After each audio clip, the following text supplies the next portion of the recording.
اللہ سبحانہ و تعالی نے فرمایا الا بذکر اللہ تطمئن القلوب، بلا شبہ ذکر اللہ میں ہی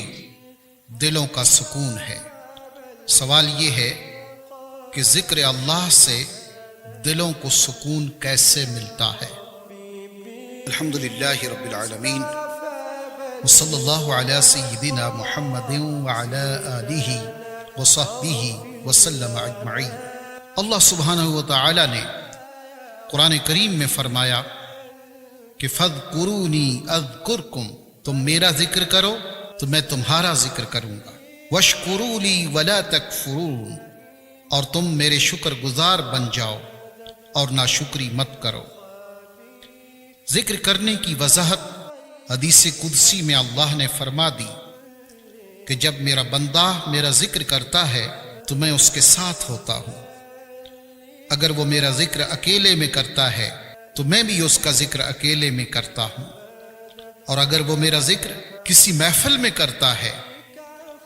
تو میں اس کا ذکر ان کی محفل سے بہتر محفل میں کرتا ہوں۔ اور شکر ادا کرنے کی وضاحت بھی حدیث قدسی میں اللہ نے فرما دی کہ اے ابن آدم، جب تو نے میرا ذکر کیا تو تب تو نے میرا شکر کیا، اور اگر تو نے مجھے بھلا دیا تو میری ناشکری کی۔ لہذا جب بندہ اللہ کا ذکر اکیلے میں یا محفل میں کرتا ہے تو وہ دراصل اس کا شکر ادا کرنے کے لیے ہے، اور اس کے بدلے میں اللہ اپنے بندے کا ذکر کرتا ہے، اپنے ہاں اور فرشتوں کے سامنے۔ شیخ طریقت سید امام فخر الدین شیخ محمد عثمان عبدو البرہانی فرماتے ہیں کہ دراصل بندے کا اللہ کے لیے ذکر کرنا از خود اس کے دل کو سکون اور اطمینان نہیں پہنچاتا، بلکہ اس کے ذکر کے بدلے میں جب اللہ بندے کا ذکر کرتا ہے تو اس وقت بندے کے دل پر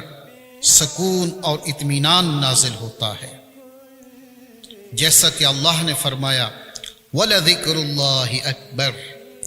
اور اللہ کا اپنے بندے کا ذکر کرنا سب سے بڑا ہے۔ اس لیے سیدی فخر الدین فرماتے ہیں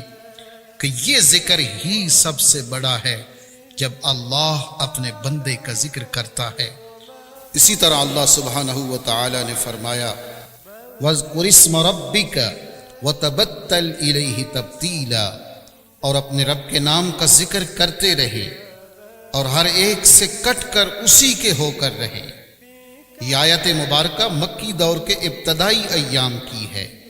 جس وقت ابھی نماز بھی فرض نہیں ہوئی تھی، روزہ، حج اور زکوٰۃ کے احکام بھی ابھی نہیں آئے تھے، تو اہل ایمان ایک ہی عبادت کیا کرتے تھے اور وہ ذکر اللہ تھا۔ صحابہ کرام کا ذکر اللہ کرنے کا انداز کیا ہوتا تھا؟ سیدنا علی رضی اللہ تعالی عنہ فرماتے ہیں کہ بلا شبہ میں نے اصحاب رسول صلی اللہ علیہ وسلم کی علامات میں سے یہ دیکھا کہ جب وہ اللہ کا ذکر کرتے تھے تو ایسے جھومتے تھے جیسے درخت ہوا میں جھومتے ہیں، اور ان کی آنکھوں سے آنسوؤں کی جھڑیاں بہتی تھیں، یہاں تک کہ اللہ کی قسم ان کے کپڑے بھیگ جاتے تھے۔ اسی طرح صحابہ کرام نے رسول اللہ صلی اللہ علیہ وسلم کی خدمت میں عرض کیا کہ یا رسول اللہ، درجات میں سب سے افضل کون ہے؟ تو آپ صلی اللہ علیہ وسلم نے فرمایا کثرت سے اللہ کا ذکر کرنے والا۔ تو صحابہ کرام نے بڑی حیرت سے عرض کیا کہ یا رسول اللہ، کیا غازی سے بھی زیادہ افضل درجہ ہے؟ تو آپ صلی اللہ علیہ وسلم نے فرمایا ہاں، اگر غازی اپنی تلوار سے کفار و مشرکین کے ساتھ اتنا لڑے کہ اس کی تلوار ٹوٹ جائے